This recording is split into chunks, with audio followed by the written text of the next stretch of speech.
मौजूद थे, किस तरह खड़े थे, सब कुछ उसी तरह से।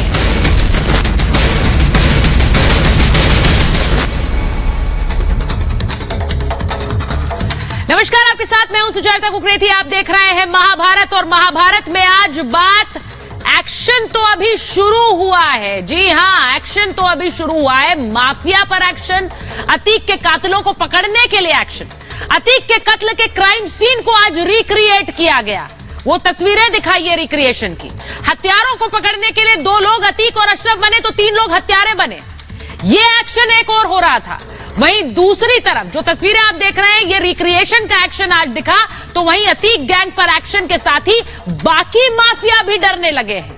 इस एक्शन के काउंटडाउन की चपेट में 64 माफिया हैं, और माफिया पर योगी सरकार के हंटर का असर यह हुआ है कि बिल में घुसे माफिया भी बाहर आ गए हैं, सरेंडर कर रहे हैं। जिन 64 माफियाओं की लिस्ट यूपी सरकार ने जारी की थी, उनमें से एक है अजय सिंह सिपाही। और जो तस्वीर आप देख रहे हैं अजय सिंह सिपाही की है। अजय सिंह सिपाही ने कल कोर्ट में सरेंडर कर दिया। माफिया अजय सिंह सिपाही के खास गुर्गों ने पहले अंबेडकर नगर न्यायालय में सरेंडर किया, और कल अयोध्या कोर्ट में अजय सिंह ने जमानतदारों से खुद जमानत वापस लेने की बात कही, और उसके बाद कोर्ट में जाकर सरेंडर किया है। सोचिए, माफिया पर ही हंटर है कि माफिया खुद जा रहे हैं और सरेंडर कर रहे हैं। उसकी तस्वीर आज आ गई है, उसे जेल भेज दिया गया है। अतीक अहमद और अशरफ के गैंग को मिट्टी में मिलाने के साथ ही एक बार फिर से नए सिरे से अपराधियों को लेकर कड़े कदम उठाए जा रहे हैं। और इसीलिए जहां एक तरफ मुख्तार अंसारी की सजा का दिन करीब आ रहा है, तो वहीं मुख्तार की बीवी पर भी शिकंजा कस रहा है। आपको बताती हूं कि कैसे मुख्तार अंसारी पर भी शिकंजा कस रहा है। 64 माफियाओं की लिस्ट है, और ये 64 के 64 क्या अब कांप रहे हैं, क्योंकि उनमें से एक का सरेंडर आपने देखा कि कैसे सरेंडर कर दिया। वहीं दूसरी तरफ आपको यह भी बताती हूं कि कैसे आज सबसे पहले आपको वही तस्वीर दिखाती हूं माफिया के सरेंडर की। टॉप 64 माफिया की लिस्ट के बाद यह एक्शन हुआ है, जिसमें अजय सिंह सिपाही ने सरेंडर कर दिया। तस्वीर जो आप देख रहे हैं ये अजय सिंह सिपाही की है। योगी के डर से गुर्गों के साथ सरेंडर किया, और इसी के साथ साथ यूपी के 64 माफिया लिस्ट में जिनके नाम है, उनमें इनका भी नाम था। अंबेडकर नगर का कुख्यात माफिया है, और जहां इसके सरेंडर की खबर आई, उसी के साथ साथ वसूली, धमकी, उत्पीड़न के केस दर्ज थे। यह भी खबर आपको बता रही हूं। इस खबर के बाद अब यह सवाल पूछा जा रहा है कि कैसे माफिया तो सरेंडर कर रहे हैं, क्या एक बार फिर से योगी सरकार माफिया पर वो सख्त हंटर चला रही है, जिससे ये 64 के 64 अब रडार पर है। अब यह भी आपको बताऊं कि बार बार यह कहा जा रहा है अतीक अहमद के बाद क्या अब मुख्तार अंसारी की बारी है। माफिया मुख्तार की 29 अप्रैल को पेशी है, क्या उसे भी सजा सुनाई जाएगी? गैंगस्टर मामले में बड़ा फैसला आ सकता है 29 तारीख को। मुख्तार को सताने लगा अभी से हत्या का डर, सजा का डर। मुख्तार के भाई ने इस डर के बारे में बात भी कही। अफजाल अंसारी ने कहा कि मुख्तार की भी हत्या हो सकती है। इस डर के बारे में जब ये बयान दिया तो पलटवार भी हुआ है। मुख्तार अंसारी की बीवी पर भी शिकंजा कसा है। जो तस्वीर आप देख रहे हैं मुख्तार अंसारी की बीवी अफशा की है। अफशा अंसारी पर 75,000 का इनाम है। गाजीपुर में 50 और मऊ में 25,000 का इनाम है। क्यों है? क्योंकि जमीन हड़पने के मामले हैं इनके खिलाफ। दोनों जिलों में जमीन हड़पने के मुकदमे हैं। बाकी आरोपी कोर्ट में पेश हुए, लेकिन अफशा अंसारी कोर्ट नहीं आई है, फरार है, और इसीलिए उन पर भी शिकंजा कसा हुआ है। तो ये तस्वीर आपको दिखा रही हूं। आज महाभारत में बात होगी इन्हीं माफिया डॉन की। 64 की लिस्ट भी खंगालूंगी, और साथ ही उन कातिलों तक पहुंचने की भी बात जिनके लिए आज रिक्रिएशन किया। एक रिपोर्ट। कत्ल का मंसूबा, धुआंधार फायरिंग और धड़ाधड़ सरेंडर। अतीक के हमलावरों का यह महज 60 सेकंड का कारनामा था, जिसमें कातिलों ने डॉन को डाउन कर दिया था।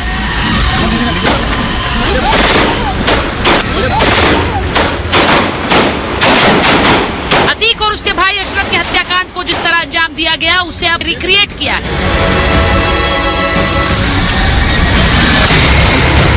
प्रयागराज के क्राइम सीन पर सबसे पहले नकली अतीक और अशरफ को लाया गया। भारी पुलिस बल की मौजूदगी में फिर रिक्रिएशन शुरू किया।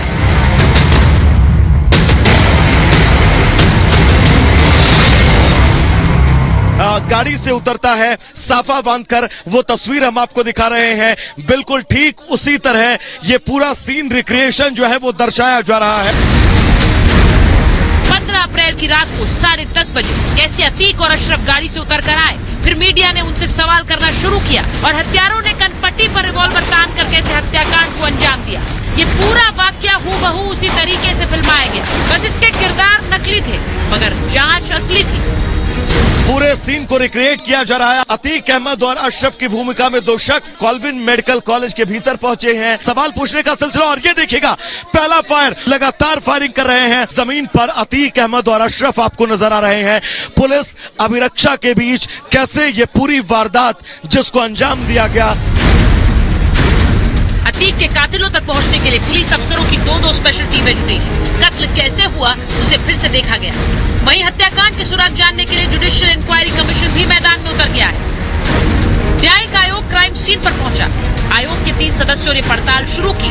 मौका वारदात का पूरा जायजा लिया गया और पुलिस अफसरों ने डिटेल में जानकारी दी। रिटायर्ड जस्टिस अरविंद कुमार त्रिपाठी के अलावा रिटायर्ड आईपीएस सुबेश कुमार सिंह और पूर्व जज ब्रजेश कुमार सोनी के इस पैनल को 2 महीने में जांच रिपोर्ट पेश कर दी।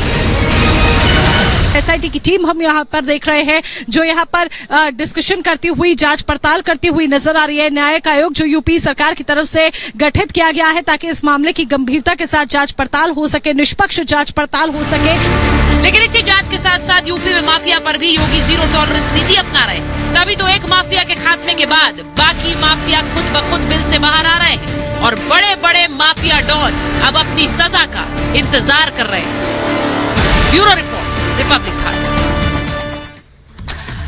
और अपने मेहमानों से परिचय आपका कराऊं उससे पहले आपको बता दूं कि महाभारत में आप भी बन सकते हैं पब्लिक एक्सपर्ट, यानी कि जिन मेहमानों को आप हमारे साथ पैनल पर देखते हैं उनके साथ आप भी शो का हिस्सा बन सकते हैं। महाभारत का हिस्सा बनने के लिए आपको हमसे संपर्क करना है।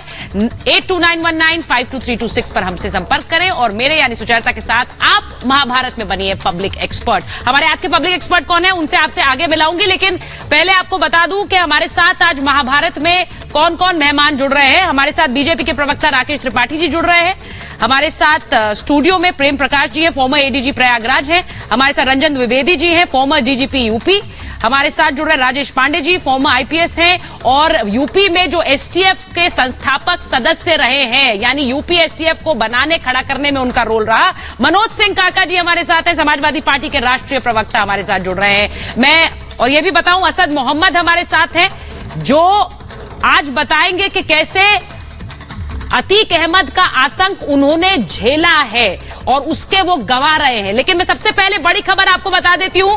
अतीक अहमद के हत्या के बाद पहली बार बोली है उमेश पाल की पत्नी जया पाल। उनका बयान आया है। जया पाल ने कहा है जैसी करनी वैसी भरनी। रिपब्लिक भारत पर बोली है उमेश पाल की पत्नी जया पाल और उन्होंने कहा कि सीएम योगी, पुलिस प्रशासन ने बिल्कुल सही किया।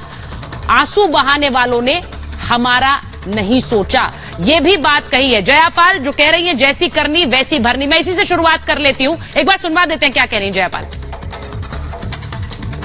मैं यही कहूंगी कि जो जैसा करता है वैसा भरता है। तो मुझे समझ में यही आ रहा है कि जो गलत कार्य किया अतीक अहमद ने, अशरफ ने मिलकर के, आज जो जिस तरह का पेड़ बोया था तो उसी तरह का ही इनका संक्षेप हो गया। आज समाज ने भी देखा, प्रशासन भी देख रही, सभी लोग देख रहे हैं।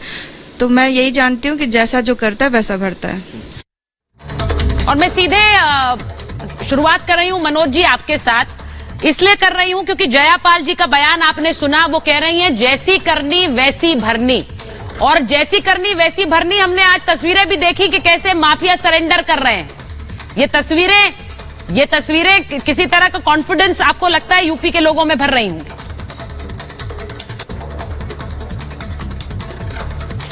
देखिए, जो आपका सवाल है, सवाल के संदर्भ में मैं बस यही कहना चाहूंगा कि जो उस बहन ने कहा है उनके घर में उनके पति की हत्या हुई है और वो मर्माहत हैं, दुखद हैं, और जो सरकार अपने कानून व्यवस्था की राग और डफली आए दिन पीटती है उसी इलाहाबाद में और पुलिस के सुरक्षा में हत्या हुई, तो उनका दुख वाजिब है और उनके शब्दों पे समाजवादी पार्टी को संवेदना है।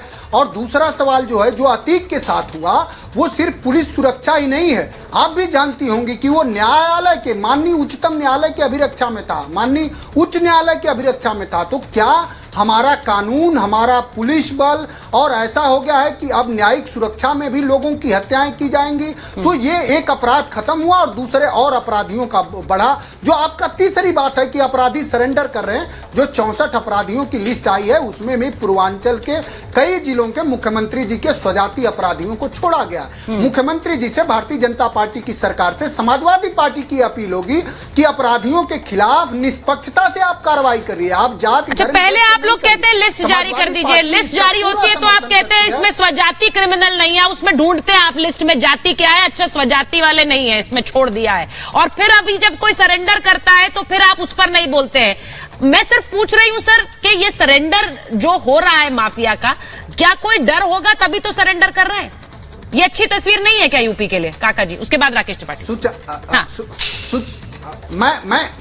मैं कह रहा हूं कि आपके ही सवालों का जवाब दे रहा हूं। आप कह रही कि डर है कि नहीं है। अभी मैं आपको अगर कहूं तो कल के दिन में क्या हुआ, उन्नाव में बलात्कारी लौटे और पीड़िता का घर और 3-3, 4-4 महीने के बच्चों को जला दिया। आप सोचिए कहां डर है, जब खुलेआम गोलियां चल रही हैं, इलाहाबाद की गलियों में खुलेआम अब भी बमबारी हो रही है। इसी लखनऊ में लोग लूटे गए हैं, जालौन में एक बेटी को गोली मार के हत्या कर दी गई, बलिया में सरकार संरक्षित, बीजेपी संरक्षित लोगों ने एक इस देश की सेवा करने वाले व्यक्ति के बेटे की 20 साल जिसकी उम्र थी, निर्मम हत्या कर दी है। तो अगर अपराधियों को इतना ही कानून का भय और डर होता तो आए दिन हर गली हर मोहल्ले में इतना अपराध उत्तर प्रदेश में क्यों बढ़ रहा है? अच्छा, हर गली हर मोहल्ले में अपराध हो रहा है, कोई डर नहीं है माफिया में। राकेश त्रिपाठी जी वो ये कह रहे हैं सरेंडर की तस्वीर आप भले ही दिखा दें, हमने दिखाई, लेकिन उससे कोई फर्क नहीं पड़ता, हर गली मोहल्ले में हो रहा है अपराध। राकेश जी, मनोज काका जी के लिए एक सुझाव है कि आईना जब भी उठाया करो पहले देखा करो फिर दिखाया करो। ये स्मृति लोप के शिकार हो गए हैं क्या? आपको याद नहीं है कि वर्ष 2015 में विक्की त्यागी की हत्या, अब मैं जानता था मनोज काका बीच में बोलेंगे, यही संवाद। काका जी मेरी कोशिश होती है एक एक करके बोले, आप जानते हैं, प्लीज। पैरों के नीचे जमीन नहीं, कमाल है तुम्हें। फिर नहीं, आपका शेर मैं सुनूंगी सर, मैं आपका शेर सुनूंगी, मुझे पता है आप जवाब अच्छा देते हैं, उनको भी दीजिएगा, लेकिन पहले उनका जवाब सुन लीजिए, उसके बाद प्लीज रिक्वेस्ट है मेरी, काका जी जवाब दे रहे हैं, उसके बाद प्लीज अगर आप बोलिए राकेश जी, बोलिए राकेश जी। मुझे बड़ा आश्चर्य हो रहा है, ये कह रहे हैं जमीन नहीं है। अरे भाई, जमीनों पर कब्जा आप कराते थे, एंटी भूमाफिया टास्क फोर्स बना करके वो सब जमीनें खाली कराई हैं। आजम खान से भी खाली कराई है कि कैसे सत्ता के रसूख में उन्होंने सरकारी जमीन हो या गरीब विधवाओं की जमीन हो कब्जा करने का काम किया था। देखिए, मैं बात बहुत जिम्मेदारी के साथ कहूंगा, कोई विकसित से विकसित देश हो, ऑस्ट्रेलिया हो, अमेरिका हो, जर्मनी हो, जापान हो, आपराधिक घटनाएं घटती हैं। इंपॉर्टेंट यह है कि आपराधिक घटनाएं घटने के बाद जो लॉ एनफोर्समेंट एजेंसीज हैं उनका रिएक्शन कैसा है, क्या रिएक्शन प्रॉम्प्ट है, क्या इन्वेस्टिगेशन फेयर है, क्या अपराधियों के खिलाफ कार्रवाई पक्षपातपूर्ण तरीके से की जा रही है, क्या अपराधी की जाति मजहब देखा जा रहा है? तो उत्तर मिलेगा, अखिलेश यादव सरकार में यह सब कुछ नहीं होता था, जाति मजहब देख करके ही केवल कार्रवाई होती थी। लेकिन भारतीय जनता पार्टी की सरकार आज प्रॉम्प्ट रिएक्शन भी कर रही है और फेयर इन्वेस्टिगेशन भी कर रही है। और यही कारण है कि पूरे देश में महिलाओं के खिलाफ आज जो सजा देने की गति है उसमें उत्तर प्रदेश सबसे नंबर 1 है। आपने लंबे समय तक उत्तर प्रदेश को गड्ढे में ढकेला है, इस गड्ढे को भरने का काम हम कर रहे हैं, अपराधियों के मन में दहशत बिठाने का काम किया है हमने। और इसी कारण काका जी मेरा अनुरोध है, काका जी मेरी कोशिश ये रहती है, मैं फिर दोहरा रही हूँ at the cost of being repetitive, मैं फिर से कह रही हूँ एक एक करके बोलिए सर, मैं अच्छा नहीं लगता है एक दूसरे पर बोलेंगे। आप लोग जो बात कर रहे हैं, मैं क्राइम की बात जब करती हूँ और इस डर की बात करती हूँ, 3 अधिकारी हमारे साथ हैं, जरा तीनों को प्लीज दिखाइए। रंजन द्विवेदी सर हमारे साथ है, प्रेम प्रकाश सर हमारे साथ है, राजेश पांडे जी हैं। सर मैं सबसे पहले राजेश जी आपके पास इसलिए आ रही हूं क्योंकि जरा मुझे बताइए ये जो रिक्रिएशन आज हुआ है सर, आज ये कहा जा रहा है एफएसएल की टीम वहां पहुंची थी, उन्होंने रिक्रिएशन किया, उसके बाद कैसे एसटीएफ इस केस को आगे बढ़ा रही है, कैसे मदद करेगी ये रिक्रिएशन सर, थोड़ा बताइए हमारे दर्शकों। जी, सबसे पहले पैनल में बैठे अपने दोनों वरिष्ठ अधिकारियों को मैं प्रणाम करता हूं, सभी पैनलिस्ट को करता हूं, दोनों अधिकारी हमारे बहुत सीनियर अधिकारी हैं। दूसरा आपका सवाल है कि ये जो सीन का रिक्रिएशन है ये इन्वेस्टिगेशन में कैसे मदद करेगा। जी देखिए, एक एफआईआर लिखी गई है जिसमें लोगों के नाम होंगे या उनकी संख्या होगी, कितनी गोलियां चली, खोखे इकट्ठा किए गए होंगे। फिर दूसरा होगा पोस्टमार्टम रिपोर्ट। पोस्टमार्टम रिपोर्ट में हर गोली की एंट्री और एग्जिट होगी। उसमें पोस्टमार्टम रिपोर्ट के बाद जब उसके फॉरेंसिक एक्सपर्ट जांच करते हैं तो ये बताएंगे कितनी दूरी से, संभावित दूरी से गोलियां चलाई गई होंगी, कौन सी गोली की एंट्री किधर है और उसकी एग्जिट नीचे की तरफ है कि ऊपर की तरफ है। जी, इसको एफआईआर में जो बात लिखी हुई है वो पोस्टमार्टम रिपोर्ट की बात को बिल्कुल कनेक्ट करती है कि नहीं करती है, और जो उस समय बातें उस माहौल के बारे में, लोगों के बारे में, किस जगह वो चल रहे थे, किस जगह से लोग घुसे, किस जगह से, क्या ये संभव है कि नहीं है, इसके लिए ये सीन रिक्रिएट किए जाते हैं। तमाम अलग अलग परिस्थितियों में अलग अलग तरह की बातें उठ सकती हैं। डिफेंस का लॉयर कल इस छोटी छोटी चूक या छोटी छोटी गलतियों, सपोज करिए जो एफआईआर लिखाई गई जिसमें कोई छोटी मोटी स्लिप हो गया हो, गलती हो गई, उसका फायदा उठाते हैं, तो उसको कनेक्ट करने के लिए सीन रिक्रिएट किया गया। 2 डमी आदमी खड़े किए गए, ठीक उसी जगह खड़े किए गए जहां वो खड़े थे घटना के समय में। फिर एक आदमी भीतर से आता है और वो कनपट्टी पर गोली चलाता है, तो एक आदमी को भीतर, तो क्या उस समय उस स्थिति में वो भीतर कैसे गया होगा, कौन कौन सिपाही दरोगा कहाँ पे खड़े हुए थे, ये रिक्रिएशन के समय देखा गया। क्या ये गोली वहां से मार पाना संभव था, ये तमाम चीजें हैं। क्योंकि जो आप बात कह रहे हैं, अगर नहीं होता है तो तमाम बातें।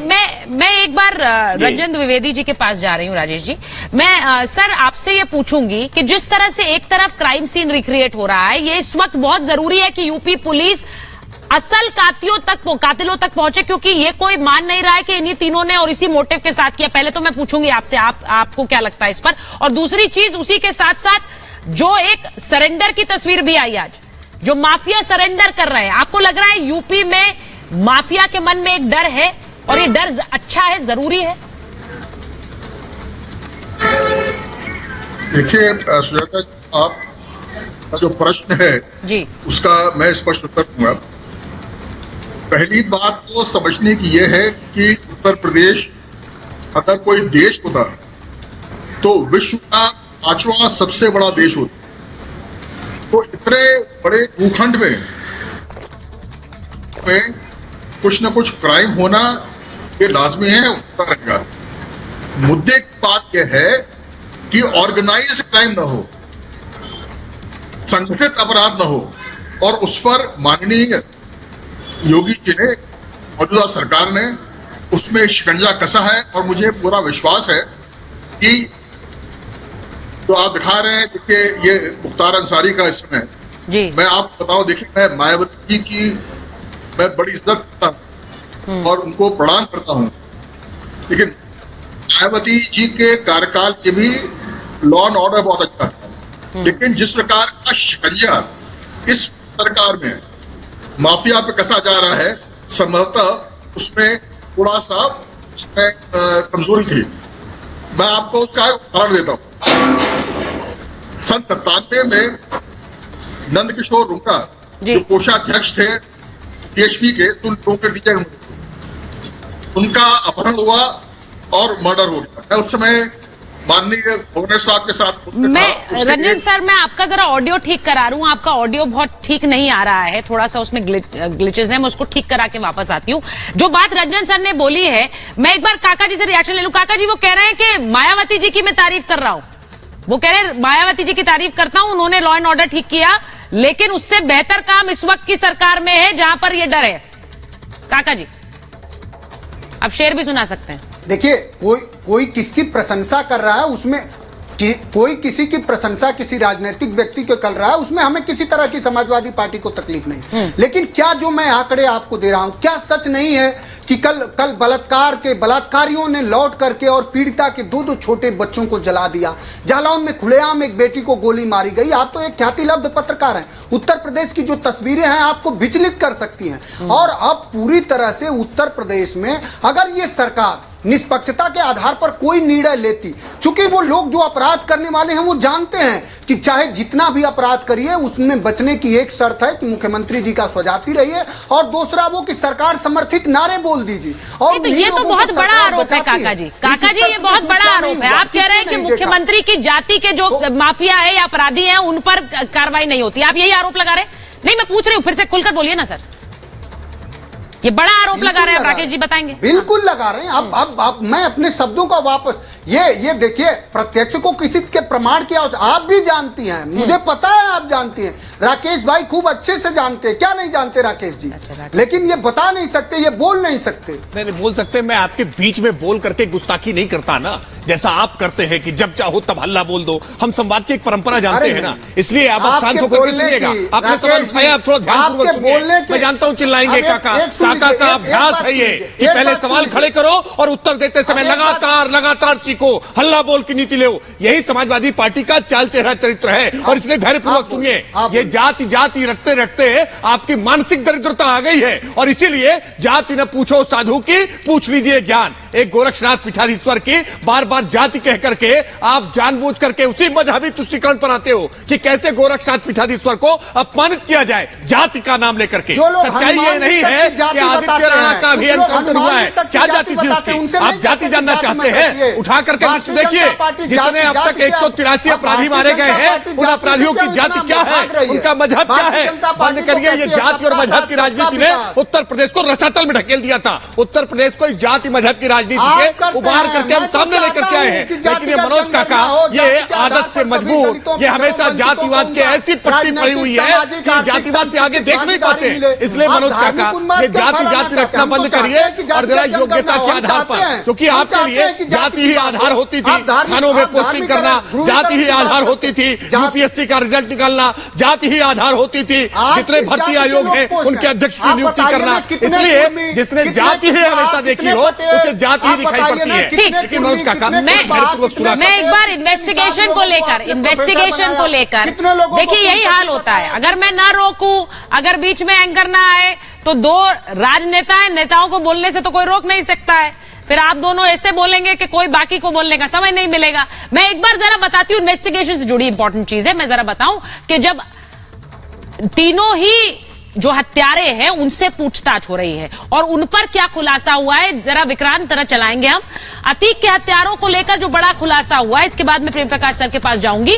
पैसे और नाम कमाने के लिए इन्होंने हत्या की है, जो पूछताछ में अभी तक जानकारी आ रही है बिल्कुल वही है जैसी कि शुरुआती एफआईआर में आई। एसआईटी के सामने लवलेश, उनमें से एक कातिल ने बोला कि मैं हूं डॉन, कोई मास्टरमाइंड नहीं है, मैं हूं डॉन, उसने ये कहा है। अब ये सोचिए कि दूसरा शूटर जो है सनी, उसने भी यही बात दोहराई है। उससे भी पूछा गया कि हत्या के पीछे असली चेहरा कौन है, तो उसने कहा कोई आका नहीं, मैं खुद ही डॉन हूं। ये जानकारी और अपनी थ्योरी पर तीनों ही आरोपी टिके हुए हैं। अब इन्वेस्टिगेशन के जो सूत्रों के हवाले से खबरें आ रही हैं वो आपको बता रहे हैं। पुलिस को गुमराह करने का शक है कि ये असल बात अभी नहीं बता रहे हैं, ये छिपा रहे हैं, ये बातों में भटका रहे हैं। और जिगाना पिस्टल पर भी अरुण ने बोला है, उसने कहा मुझे नहीं पता था कि ये इतनी महंगी पिस्टल है, क्योंकि ये खबरें चली कि कैसे जिगाना लाखों में आती है और यहां मिलती भी नहीं है, बैन है।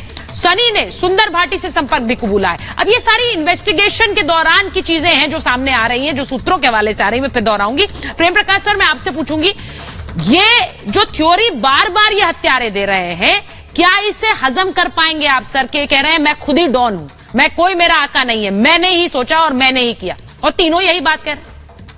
देखिए, तीनों ही जो अपराधी हैं ये शातिर अपराधी हैं, इसमें कोई संदेह की गुंजाइश नहीं है। इनके सनी के ऊपर कई मुकदमे हैं, पहले ही 12 से ज्यादा मुकदमे हैं, और ये तो रिटन मुकदमे हैं। वैसे बहुत सारी शिकायतें वैसे भी रही हैं जो इनसे पूछताछ हुई है।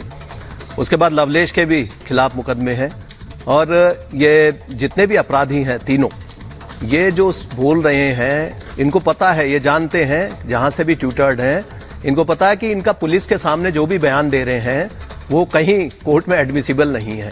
हाँ, जितनी भी रिकवरीज वगैरह होनी थी वो इनकी निशानदेही पे हो चुकी। हाँ, इससे आगे अगर इन्होंने कोई कैश वगैरह कोई लिया है, अगर ये कॉन्ट्रैक्ट किलर्स के रूप में इन्होंने कार्य किया है, कोई पैसा लिया गया है, तो उसकी बरामदगी होना आवश्यक है। उस विषय पर जरूर पूछताछ होनी चाहिए इनसे। आज जहां तक ये एसआईटी की जो इन्वेस्टिगेशन ऑर्डर हुई है, इसमें बड़े वरिष्ठ अधिकारी हैं, सभी मेरे सहकर्मी रहे हैं और यहाँ पैनल पर भी हमारे गुरुजी भी रहे और हमारे डीजी सर हैं, रंजन द्विवेदी सर ने बताया, राजेश पांडे जी बिल्कुल हाईली जितने भी मेरिटोरियस जो हमारे ऑफिसर्स हैं उनमें से हैं। तो ये जो जितनी भी आप बातें बताई हैं, ये समझिए कि ऐसी टेक्निकल चीजें हैं कि जो इन्वेस्टिगेशन में शामिल कर लेनी चाहिए। हमारी जो एसआईटी बनी है जी, एसआईटी ने आज जो सीन का रिकंस्ट्रक्शन किया है, उसमें बहुत सारी ऐसी बिंदु होते हैं कि अभी तो ये कह रहे हैं, जो ये बयान दे रहे हैं, कोर्ट में ये बयान नहीं देंगे और इसमें किसी भी प्रोसिक्यूशन की थ्योरी में कहीं लूप होल नहीं रहने चाहिए। प्रोसिक्यूशन की थ्योरी में एक से एक बिंदु को मिलाना पड़ता है, जैसा कि अभी राजेश पांडे जी बता रहे थे जी। उसका जो एफआईआर का मिलान है वो फॉरेंसिक जो फिजिकल एविडेंसेस है उनसे होना चाहिए। मौके पर जो फॉरेंसिक एक्सपर्ट्स की जो ओपिनियन बनती है ये रिकंस्ट्रक्शन के बाद, वो भी एडमिसिबल रहेगी, उस पर बहस होगी, उसके बाद क्रॉस एग्जामिनेशन होंगे। तो ये सब चीजों को पुख्ता इस थ्योरी को करने मैं एक बार मैं असद मोहम्मद जी के पास जा रही हूं। असद मोहम्मद, जिन्होंने ये बताया कि कैसे अतीक अहमद बकायदा एक टॉर्चर रूम चलाया करता था, जिन लोगों को प्रताड़ित करता था, सुनिए काका जी, जिन लोगों को प्रताड़ित करता था उन्हें उस कमरे में लाकर टॉर्चर किया करता था, वो खुद प्रताड़ित है। असद जी, मुझे पता है कि आपका रोजा खुलने का समय हो गया है, आपको जाना है, लेकिन आज समय भी है उस आतंक के बारे में बोलने का और बताने का, जो कि आपने हमारे सहयोगी के साथ भी शेयर किया। बताएंगे हमारे दर्शकों को।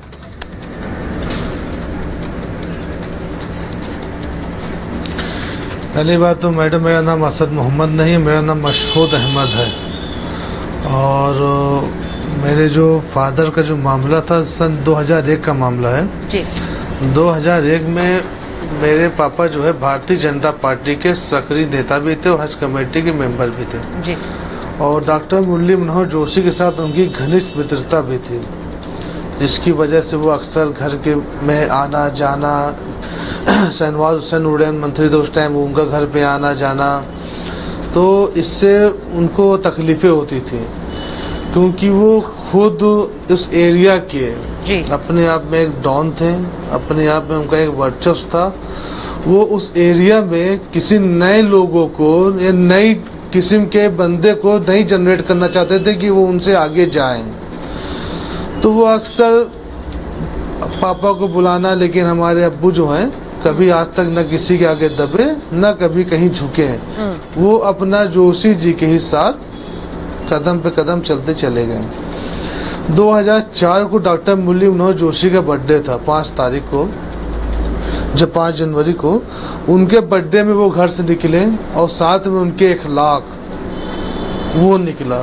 जब जोशी के बर्थडे से निकले तो वापस अब्बू अपने घर के लिए, जब कर्मा में उनका निवास था, उन्होंने डर के मारे 8 महीना अपने घर न जा करके नई बाजार कर्मा घूरपुर थाने में एक एरिया पड़ता है, उन्होंने वहाँ पे 7 बिस्वा जमीन लेके अपना एक मकान बनाया, वहाँ वो शिफ्ट हो चुके थे। तो वहाँ जाने के लिए वो निकले तो डांडी पहुंचे ही थे तो इखलाक कहते हैं कि 2 मिनट रुकिए, पान खा लिया जाए। तो गोमती पे गाड़ी रुकती है, गोमती पे स्कूटर थी बजाज सुपर, गोमती पे गाड़ी रुकती है, गाड़ी रुकते ही मान वहाँ पे जो है इखलाक उतर के जाते हैं और जब वापस आते हैं तो अपने साथ 5 लोग को लेके आते हैं जी, जिसमें से तो 2 लोग को मैं जानता हूँ, एक का नाम मुस्तहसन, एक का नाम कवि था। 3 लोग कौन थे नहीं, आज तो उसके बारे में कोई बता नहीं पाया मुझे जी। तो फिर ये जो है उठा के वहाँ से अब्बू को गाड़ी में लाद के इलाहाबाद चकिया लेके आते हैं। चकिया में एक कमरे में उनको बंद करते हैं और उनको कहा जाता है कि मुरली मनोहर जोशी का साथ छोड़ने के लिए डॉक्टर साहब का। तो मेरे अब्बू ने उस चीज से मना कर दिया और जबरदस्ती उठाकर लेकर जाते हैं, कर देते हैं और मारते। तो उनके साथ पिटाई भी की, आप कह रहे हैं जबरदस्ती किडनैपिंग कही आप सीधा सीधा जी जी जी। हाँ तो अपने चकिया वाले मकान में ले जा करके उनको पीटा जाता है और जब बेहोश हो जाए तो इखलाक जो है, इखलाक पानी की छिट्टा मुंह में मारता था और जब इखलाक पानी छिट्टा मारे तो इतने में पीटना फिर शुरू कर दे। फिर संसद अतीक अहमद ने कहा कि अखलाक ये जो बात मसूद जी बता रहे हैं, राकेश जी, मैं आपके पास एक मेरे अब्बू को मार नहीं पाए जो बात उन्होंने बताई कि कैसे लेकर गए, मारपीट की, वो कह रहे हैं कि मारपीट मत कहिए, इसे किडनैपिंग कहिए और चकिया वाले घर में लेकर गए। ऐसी तो कई कहानियां हैं। और कितने लोग हैं, कितने पीड़ित हैं। आप भी देख रहे होंगे कि पीड़ितों की एक पूरी फहरिस्त तब सामने आ रही है, वो हिम्मत कर पा रहे हैं कि वो बोल रहे हैं। लेकिन आपको लगता है कि सिर्फ अतीक के साथ ये खत्म होगा? बहुत से और माफिया भी हैं, उनकी धरपकड़ की बात जो मनोज जी कह रहे हैं। देखिए सुचरिता, ये बात सच है कि बहुत सारे पीड़ित और निकल के भी सामने आएंगे, क्योंकि जब दहशत होती है ना, तो बहुत सारे लोगों के लिए अपनी जान बहुत कीमती होती है। आप कितना भी भरोसा दिलाइए, लेकिन वो जो अनजानी सी दहशत उनके हृदय में बैठ जाती है, उसके कारण वो मुखर नहीं हो पाते। लेकिन अब ये जब दहशत का एक अंत हुआ है, तो निश्चित तौर पर बहुत सारे लोग निकल करके सामने आएंगे। और ये दहशत अब उन अपराधियों के मन में है। वो अपराधी जानते हैं कि अपराध का अंजाम बुरा होता है। मैं फिर कह रहा हूं कि ये अतीक की हत्या या अशरफ की हत्या नहीं होनी चाहिए थी, लेकिन बुरे काम का अंजाम तो बुरा होता है ना। ये अपराध और अपराधी के जीवन बहुत छोटा होता है। ये बात अपराधियों को समझ में आनी चाहिए। और इसी वजह से आज अपराधियों की अर्थतंत्र तोड़ने का जो हमने काम किया है, उसकी वजह से अपराधियों के मन में एक दहशत है, एक डर है। और सभी से अपील भी हम कर रहे हैं कि जिन जिन भी पीड़ित रहे हैं किसी भी कारणों से, वो अपनी पीड़ा का आकर के अब उत्तर प्रदेश पुलिस के सामने इजहार कर सकते हैं। हम भरोसा दिला रहे हैं कि उत्तर प्रदेश में अब वो दहशत नहीं हो सकती है जैसा राजू पाल के समय में थी। आज 40 सेकंड की हत्या पर बहुत हाय तौबा मचा रहे हैं कि 40 सेकंड में पुलिस ने क्या नहीं किया। 40 किलोमीटर तक दौड़ाया था राजू पाल को, और अस्पताल में जाकर के फिर गोलियां मारी थी। यानी इतना दुस्साहस, और पुलिस उस समय क्यों नहीं कार्रवाई कर पाई थी? मनोज काका क्या जवाब देंगे उसका? सच ये था कि पुलिस के हाथ बांध दिए जाते थे, क्योंकि अतीक अहमद 2004 में साइकिल के सिंबल पर सांसद माननीय निर्वाचित थे, समाजवादी पार्टी के सिंबल पर। समाजवादी पार्टी ने ऐसे कई अपराधियों को, मैं याद दिलाऊं क्या, कि जैसे डिप्टी एसपी शैलेंद्र सिंह को नौकरी छोड़नी पड़ी थी क्योंकि मुख्तार अंसारी के खिलाफ कार्रवाई करने की अनुमति नहीं दी थी। वो सहानुभूति या फिर मैं कहूं वो कवर फायर क्यों अभी तक जारी है? काका जी, आपके वरिष्ठ नेता बार बार जब अतीक अहमद की बात होती है तो वो कहते हैं कि छोटी छोटी हरकतें थी, ये देखिए किस तरह से बड़ा बना दिया मीडिया ने। ये वाली जो बात बयान होते हैं ना, ये कवर फायर होते हैं। आप आज के दिन नाता तोड़ लीजिए, अतीक अहमद से समाजवादी पार्टी का नहीं नाता रहा, ये आप कह सकते हैं। शायद आपको कहना भी पड़ेगा आज। सुचरिता, इनके एक राष्ट्रीय प्रवक्ता को मैं देख रहा हूं लगातार ट्वीट कर रहे हैं कि अतीक की पत्नी को बख्श दो, उसके प्रति सहानुभूति लगातार व्यक्त करने का काम कर रहे हैं। अपने राष्ट्रीय प्रवक्ता के इस ट्वीट पर भी मनोज काका कुछ कहेंगे क्या? ट्वीट कर रहा है, आप लोग दिन भर क्या ट्वीट करते हो, वो उसका भी संज्ञान लिया। देखिए, उनके ट्वीट को खारिज नहीं किया मनोज काका ने, उनके ट्वीट को जस्टिफाई कर रहे हैं। भारतीय नहीं, खारिज करिए ना, कहिए कि गलत है ट्वीट। अरे यार मेरी बात, मैं सबका ट्वीट, अरे मैं ये कह रहा हूं कि सबसे ज्यादा गंदा, भद्दा और धार्मिक ध्रुवीकरण का और दूसरों को मर्यादित ट्वीट जो है भारतीय जनता पार्टी के द्वारा किया जाता है। पहले उस पर आप क्षमा याचना करिए। और आप भी बचाव करना चाहते हो तो मौका है मनोज काका जी, आप भी रिपब्लिक भारत पर महाभारत में आज स्वीकार करो ना कि अतीक अहमद की पत्नी मासूम है, उसका बचाव करना चाहिए। इसमें बहा दो ना आप भी। मनोज काका क्यों शर्मा रहे हो? मन के अंदर जो भाव है उसको जाहिर कर दो ना। आपके राष्ट्रीय प्रवक्ता किस रणनीति के तहत कर रहे हैं? किस रणनीति के तहत कर रहे हैं? आपके राष्ट्रीय प्रवक्ता के किए गए कृत्य पर या तो माफी मांगो या खुलकर समर्थन करो। मनोज काका, अपना चेहरा सामने तो लाओ, क्यों नकब के पीछे छुपा रखा है? अगर माफिया का समर्थन करना है, माफिया की पत्नी के प्रति आपके मन में सहानुभूति है, संवेदनाएं हैं, तो खुल करके जाहिर करो, जैसे आपके तमाम राष्ट्रीय प्रवक्ता धीरे धीरे ट्वीट करके कर रहे हैं। अब एक चीज मैं पूछूंगी, मैं एक बार अपराधी हैं जो मुख्यमंत्री जी के स्वजाती हैं, हाँ, फिर आप स्वजाती पर कार्रवाई होनी चाहिए। काका जी, मैं आपसे सहमत हूं, हर क्रिमिनल पर कार्रवाई हो, फिर उसमें जाति थोड़ी देखी जाती है। आप सही कह रहे हैं। और अगर ये सवाल है आपका, तो आपका सवाल राकेश जी से मैंने यही पूछा, क्योंकि जाति, अगर धर्म और जाति क्रिमिनल्स और अपराधियों को में देखने लगेंगे तो सर बहुत मुश्किल हो जाएगी। और वो किसी भी तरफ से हो, वो बड़ी मुश्किल हो जाएगी। अब अगर क्रिमिनल है, उसमें आपने देखा किस तरह की सहानुभूति आ रही है अतीक अहमद के लिए। पत्नी को लेकर जब सवाल उठ रहे, भाई पत्नी वांटेड है, और वांटेड से ज्यादा मोस्ट वांटेड है। क्या ये बात जानकारी नहीं है शाइस्ता परवीन को कि शी इज मोस्ट वांटेड? पूरी मीडिया चला रही है, खबर लगातार यूपी पुलिस कह रही है सरेंडर करने के लिए। कहां है शाइस्ता परवीन? उनके लिए सहानुभूति के आंसू हो रहे हैं। काका जी,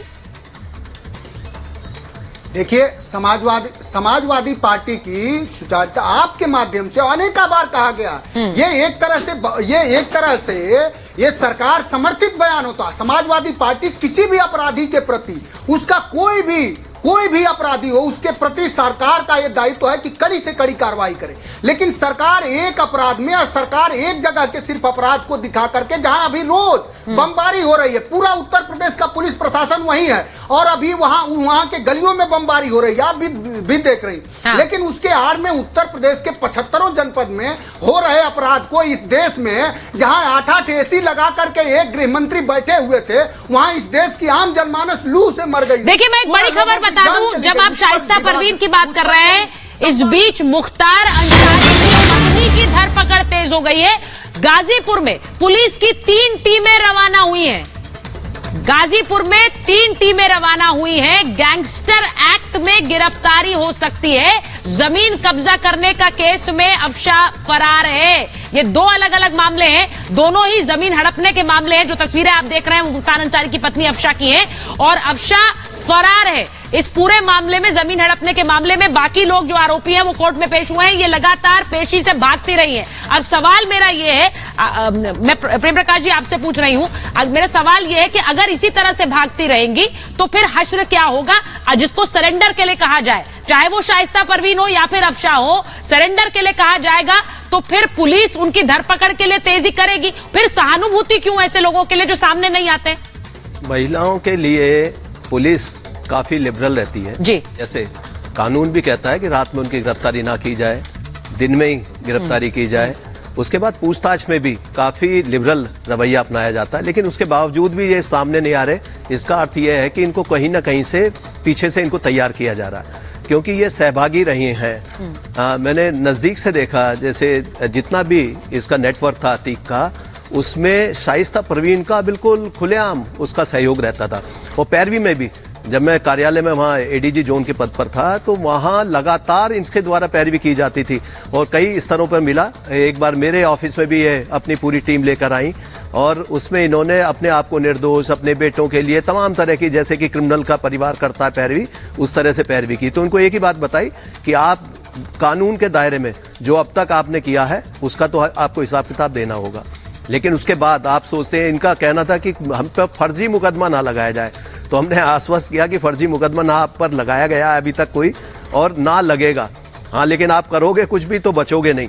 तो ये एक तैयारी कर रहे थे, मुझे लग रहा है ये प्रिपरेशन थी उस समय। मैं इसको लेकर भी एक सवाल पूछूंगी राकेश जी, इसको लेकर भी आपके ऊपर सवाल उठेंगे। आप अभी तक शाइस्ता परवीन को ढूंढ नहीं पा रहे हैं, आप अफशा को ढूंढ नहीं पा रही है आपकी पुलिस, वो कहाँ है कुछ पता ही नहीं चल रहा है। सुचरिता, एक बहुत पुराना मुहावरा है कि बकरे की अम्मा कब तक खैर मनाएगी, एक न एक तो जेल की सलाखों के पीछे जाएगी, इसमें कहीं कोई दो राय नहीं है। पुलिस की टीमें जिस तरह से लगातार धरपकड़ करने का काम कर रही हैं, बहुत जल्द ही जेल के सलाखों के पीछे आपको अफशा भी दिखाई पड़ेंगी, शाइस्ता परवीन भी दिखाई पड़ेंगी। लेकिन मैं जो बात कह रहा था, मैं ट्वीट पढ़ के सुना दूं। इंद्रपाल सिंह, इनके समाजवादी पार्टी के राष्ट्रीय प्रवक्ता है, ट्वीट करके लिखते हैं कि उसके परिवार में 3 लोगों की हत्या कर चुकी यूपी पुलिस उस महिला को तलाश रही है जिसके जवान बेटे को मार दिया, उसके 4 बार के एमएलए सांसद रहे शौहर को मार दिया, उसके पूर्व एमएलए एक देवर को मार दिया। कल तक वो महिला मेयर चुनाव की तैयारी कर रही थी, फिर उस पर इनाम घोषित कर दिया। हैशटैग उस बेवा पर रहम करो, ये समाजवादी पार्टी का आधिकारिक स्टैंड है। ये लगातार सिलसिलेवार ढंग से ट्वीट कर रहे हैं शाइस्ता परवीन के समर्थन में। घोषित करिए मनोज काका कि समाजवादी पार्टी शाइस्ता परवीन के पूरी तरह से समर्थन में है। आपका चेहरा बेनकाब हो गया है, आपकी पार्टी के नेता, आपकी पार्टी के प्रवक्ता शाइस्ता परवीन के सामने के पक्ष में खुल करके बहस कर रहे हैं। और मैं इसीलिए कह रहा हूं कि उत्तर प्रदेश पुलिस को अब इस मसले पर भी इन्वेस्टिगेट करना चाहिए कि क्या समाजवादी पार्टी शाइस्ता परवीन को छुपा रही है, क्या समाजवादी पार्टी शाइस्ता परवीन का संरक्षण कर रही है। इस पर, इस एंगल पर भी इन्वेस्टिगेट करना चाहिए और समाजवादी पार्टी के नेताओं को भी। एक और गंभीर आरोप है काका जी, ये एक और गंभीर आरोप है कि आपके नेता क्यों क्या संरक्षण दे रहे हैं। मैं एक और बड़ी खबर बताऊं, एसटीएफ ने शाइस्ता की धरपकड़ तेज की है। कौशाम्बी और आसपास के इलाकों में सर्चिंग हो रही है, ड्रोन से तलाशी अभियान चला रही है पुलिस। अब ये जो ड्रोन से तलाशी अभियान है, ये लगातार चल रहा है। कहां है शाइस्ता परवीन, उनकी लोकेशन नहीं मिल रही है और ढूंढा जा रहा है शाइस्ता परवीन को। अगर रंजन सर का ऑडियो ठीक हुआ है, विक्रांत मुझे बताइए, मैं उनके पास जाना चाहती हूँ। रंजन सर, मैं आपसे पूछूंगी, ये जो पुलिस ढूंढ रही है शाइस्ता परवीन को, वो सामने नहीं आ रही है। अब सरेंडर के लिए बार बार कहा जा रहा है, वकील के माध्यम से, पुलिस के माध्यम से, मीडिया के माध्यम से, लेकिन शाइस्ता परवीन कहां है किसी को पता नहीं। ठीक है, रंजन जी तक मेरी आवाज नहीं आ रही है, हम एक बार जरा दिखा देते हैं। शाइस्ता परवीन सामने क्यों नहीं आ रही है? शाइस्ता परवीन कहां है? शाइस्ता भाग क्यों रही है? और शाइस्ता क्यों अंडरग्राउंड हो गई है, वो आपको बताती हूं। क्योंकि शाइस्ता के अंडरग्राउंड होने के पीछे कई वजहें हो सकती हैं। अगर हम वो ग्राफिक दिखाएं, पहला एनकाउंटर में असद ढेर हुआ, उसके बाद कैसे अतीक अहमद की हत्या हुई है, तो पुलिस से क्या डर रही है शाइस्ता? दूसरा दिखाइए जरा। दूसरा, इसके बाद पुलिस से डर रही है, वही अतीक की राजदार है शाइस्ता। काले कारनामे खुलने का डर है क्या? क्या काले कारनामे खुल जाएंगे? उसके पकड़े जाने के बाद बच्चों और परिवार पर आंच आएगी, क्योंकि बहुत से राज हैं जो वो जानती है। तीसरा, सरेंडर नहीं करने का दबाव है क्या? अब ये सब भी सूत्रों से आ रही है कि क्या सफेद पोश अपराधी मना कर रहे हैं, या फिर साथ में जो गुड्डू मुस्लिम साथ चल रहा है कह रहे हैं, और गुर्गे हैं अतीक गैंग के, उनका दबाव है सरेंडर ना करने का। इसी के साथ साथ क्या बदला लेने की भी बात पति के हत्यारों तक पहुंचना चाह रही है? क्या जानकारी इकट्ठा करना चाह रही है? गैंग को फिर से खड़ा करना चाह रही है? ये वो तमाम स्पेक्यूलेशंस हैं। यानी कि शाइस्ता के सरेंडर न करने के पीछे कारण क्या हो सकते हैं, उसको लेकर मैं एक बार, रंजन जी आपका ऑडियो नहीं आ रहा था, टेक्निकल प्रॉब्लम कुछ थी sir, I am sorry for that. लेकिन शाइस्ता परवीन सर बार बार रडार से बाहर है, पुलिस पकड़ नहीं पा रही है, पुलिस नहीं पहुंच पा रही है, इवेड कर रही है। आपको क्या लग रहा है, कारण क्या है? देखिए, ये तो चोर सिपाही का खेल है, और पुलिस अगर नहीं पकड़ पा रही है तो वो शाइस्ता के तो दो प्रॉब्लम्स हैं। पुलिस से तो है ही है, उसको ये भी समस्या होगी कि ऐसा ना हो कि अतीक के विपक्षी उसकी जान लेने को तुले हो, उनसे भी उसको बचना है। उसके अलावा ये भी है, उसको जो कारोबार था अतीक का, जो संपत्ति है, उसकी देखरेख करनी है, तो लिहाजा वो बहुत चुपके चल रही है, और पूरा सर्विलांस उसने ऑफ रखा है, पूरा कम्युनिकेशन ऑफ कर रखा है, कोई बात नहीं कर रही है। लेकिन देखिए कितनी देर, और महिला होने के कारण नेचुरली थोड़ी प्रॉब्लम होती भी है, और मुझे विश्वास है कि जल्दी ही इसको पकड़ा जाएगा, क्योंकि जब शाइस्ता को पकड़ा जाएगा तभी पूरा जो आर्थिक साम्राज्य था अतीक का, उसका ब्यौरा ठीक से सामने आएगा।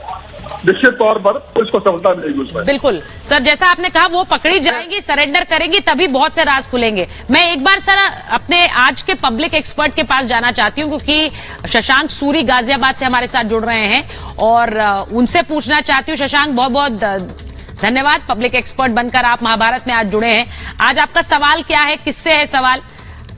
बहुत सारे लोग हैं, राकेश त्रिपाठी जी हैं, काका जी हैं, वरिष्ठ अफसर हैं।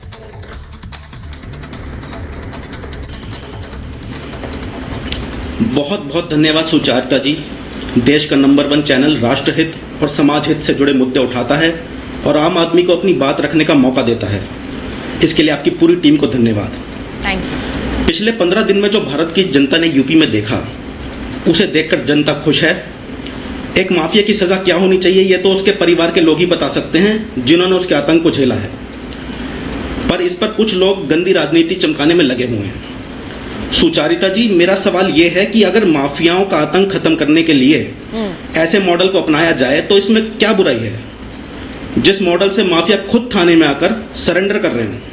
अच्छा, मतलब वो सिपाही की बात कर रहे हैं कि भाई जिस मॉडल से, बहुत बहुत धन्यवाद शशांक आपका, जिस मॉडल से खुद थाने में आकर सरेंडर कर दे, कोर्ट में सरेंडर कर दे, ऐसे मॉडल से दिक्कत क्यों होनी चाहिए? काका जी, आप ही से पूछ लूं सवाल।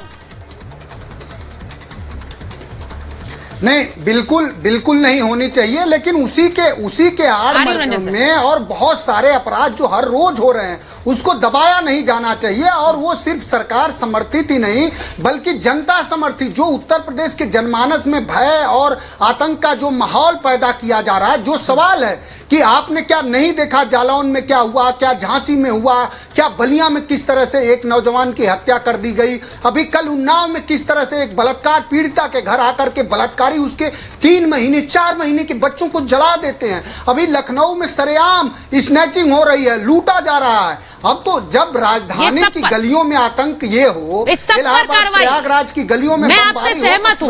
जब तक इस तरह की खबरें कहीं भी आएंगी, किसी भी जनपद से आएंगी, जब तक ये आती रहेंगी, चाहे किसी भी जनपद से हो, आप अभी पूरी तरह से जीरो टॉलरेंस नहीं कह सकते। रंजन जी कुछ कहना चाह रहे हैं? Sir last word Ranjan sir. हाँ देखिए, जो मैं पहले कह रहा था, ऑडियो चले रहा था, इसी बात का जवाब था जी। उत्तर प्रदेश जो है, अगर कोई देश होता तो विश्व का 5वां सबसे बड़ा देश होता है। आप भी इतना बड़ा प्रदेश है ये, तो इसमें कोई ना कोई क्राइम होना जो है, ये कोई क्राइम हो जाता है, क्राइम हो गया तो क्राइम तो होगा ही। इम्पोर्टेंट बात क्या है, क्राइम की बात नहीं है, ऑर्गेनाइज क्राइम की बात है, संगठित अपराध की बात है। संगठित अपराध के जो नियंत्रण मोदी जी, ये योगी जी ने किया है जी, तो यूनिक है, और मुझे पूरा विश्वास है कि बाकी माफिया पर भी इस प्रकार नियंत्रण रहेगा। और थोड़ा सा दृष्टा होगी, अपनी बात करूं अगर मैं, लेकिन मैं आपको उसका उदाहरण देता हूं। सर रास्ता थोड़ा सा लंबा है रंजन सर, लेकिन रास्ता तय करना है, मंजिल तक पहुंचना है, उसके लिए अब रास्ता लंबा भी हो तो तय करेंगे दूरी। इसी उम्मीद के साथ बहुत बहुत धन्यवाद आप सबका महाभारत में जुड़ने के लिए।